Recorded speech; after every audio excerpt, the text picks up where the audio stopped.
31-year-old Natalie Wallis gets all her food through a tube.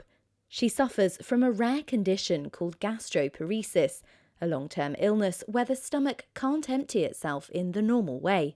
When you eat solid foods, it builds up in your stomach because it doesn't pulsate like a normal stomach should to break down the food to pass through.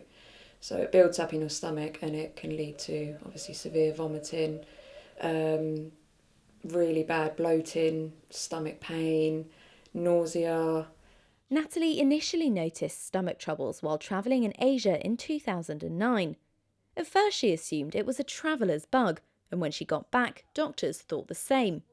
But the issues worsened after years of grueling diagnostic tests, misdiagnoses, hospital stays and suffering.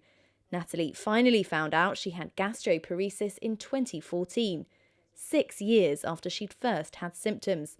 She's now entirely tube-fed.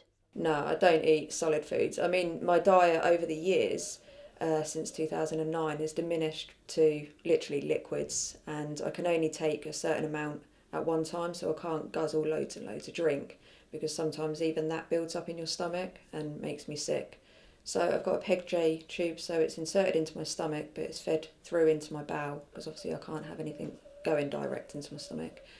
And I'm fed for 12 hours a day from 9 a.m. till 9 p.m. It's a pre-digested food, so I have to carry a little rucksack around with me. The condition has affected all areas of Natalie's life. She no longer works and finds it hard to make plans or see friends. When it takes it out of her, it really does take it out of her, and it's hard to see somebody that, that you've grown fond of and who's your friend struggling with things that you and I don't. We just don't even think about it because it doesn't play a part in our lives, but for her it does, and it's hard. Natalie told me she's struggled to accept the life-changing consequences of her illness. Before I went travelling, I was a fitness instructor and personal trainer. So I was teaching spin classes, I was working in a local gym, training kind of 6 days a week myself. I was a real decent weight, if that makes sense. And then, I've kind of just wasted away to half the person I was. Just my whole life and everything about even being able to lift things, my strength's completely gone. It got to the point that I couldn't even take my dogs out for a walk, and that was really disheartening because obviously they're a huge part of my life, and living in the New Forest, and it's something I couldn't even do on a daily basis. Sometimes even just showering is just exhausting, and you find that when you do have a good day, you try and make the most of it. You have to. And when you have a bad day, you literally you have to listen to your body.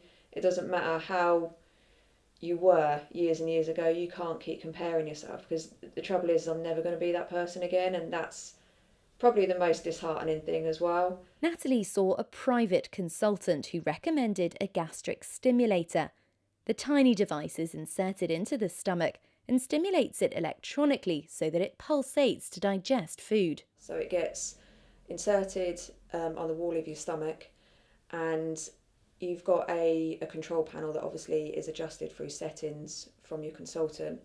And basically when you eat certain foods, I'm not talking a huge roast dinner, but more of a consistency than liquids, the electric stimulator will send signals to get the stomach pulsating, so it should start breaking down the food rather than it just sitting there and building up.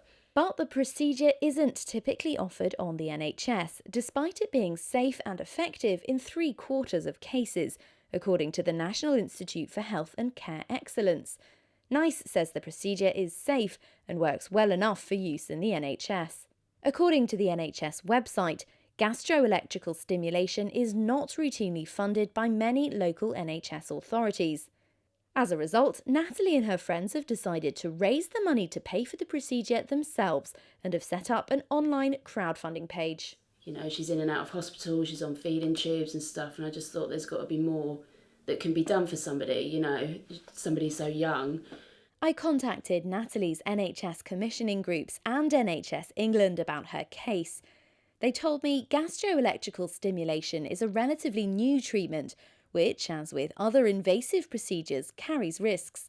Having carefully reviewed clinical trials, NHS England has concluded that there is not enough evidence to make the treatment available at this time. They added, "We cannot comment on individual cases." When you're running out of options, it's a risk that I'm willing to take. I've suffered with this for kind of 8 years now. Natalie hopes the procedure could significantly improve her quality of life and mean she could go back to work. Being able to work, because it's something that I've always done, to me, will be a massive part of getting my life back. Because with this condition, it takes so much away from you. Even if Natalie and her friends reach their target, it'll be some time before the gastric stimulator is put in and starts working. But they hope it would be a step towards a more normal life. Charlotte Briere-Edney, that's Solent.